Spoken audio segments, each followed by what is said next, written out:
বাংলাদেশ স্বাধীন দেশ, কিন্তু স্বাধীনতা উপলব্ধি করা যায় না কিছু দুশ্চিন্তাকারী লোকদের জন্য। কারণ এরা সর্বদা নিজের স্বার্থটাকে আগে প্রাধান্য দেয়, তারপরে দেশের স্বার্থ। নিজের স্বার্থটা বলতে যে তারা দেশের দায়িত্বশীল চেয়ারে বসে তারা যে দেশ সেবার যে সেবাটা, এই যে মানুষের কাছ থেকে টাকার বিনিময়ে সেবাটা দিয়ে থাকে। শিক্ষা প্রতিষ্ঠানে যারা টিচার আছে এরা দুর্নীতির সাথে জড়িত।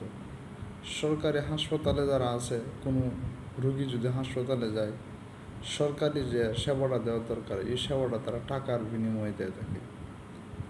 তারপর অফিস আদালত, সেখানে কোনো একটা দরকারে কোনো পাবলিক গেলে সরকারি সেবাটা তারা টাকার বিনিময়ে দিয়ে থাকে। এভাবে প্রত্যেকটা সেক্টরেই তারা এরকম দুর্নীতির সাথে জড়িত।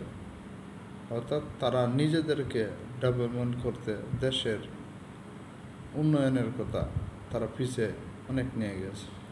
এজন্য সবারই সচেতন হওয়া দরকার। দেশ উন্নয়নের ক্ষেত্রে সবাই আগে আসুন, দেশের উন্নয়ন চাই। বিদেশ যারা আছে, বিদেশে যারা আছি, হাই কমিশন যে সেবাটা দেওয়া দরকার, কোনো তারা সেবার নামে কোনো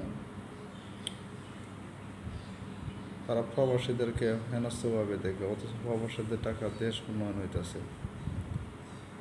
আমরা দেশ উন্নয়ন চাই, দেশ উন্নয়নের মন মানসিকতার লোক চাই। আমরা এরকম দালালদেরকে আমাদের দেশ হাতে তুলে দেশ নিচের দিকে আমরা নিতে চাই না। সব নাগরিকই আসুন দেশ করি। আজকে প্রবাসীদের অবস্থা কী অবস্থা! মালয়েশিয়ার থেকে কয়েকজন প্রবাসী দেশে গেছে, তাদের মুখ থেকে শুনছেন যে মালয়েশিয়াদের প্রবাসী যারা জেলখানা আছে এদের অবস্থাটা কী।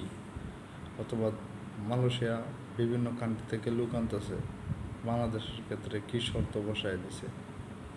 বা আসুন, যারা দালাল এরা আপনাদের নিজেদের স্বার্থকে ত্যাগ করেন, দেশের স্বার্থ সামনে নিয়ে আসেন।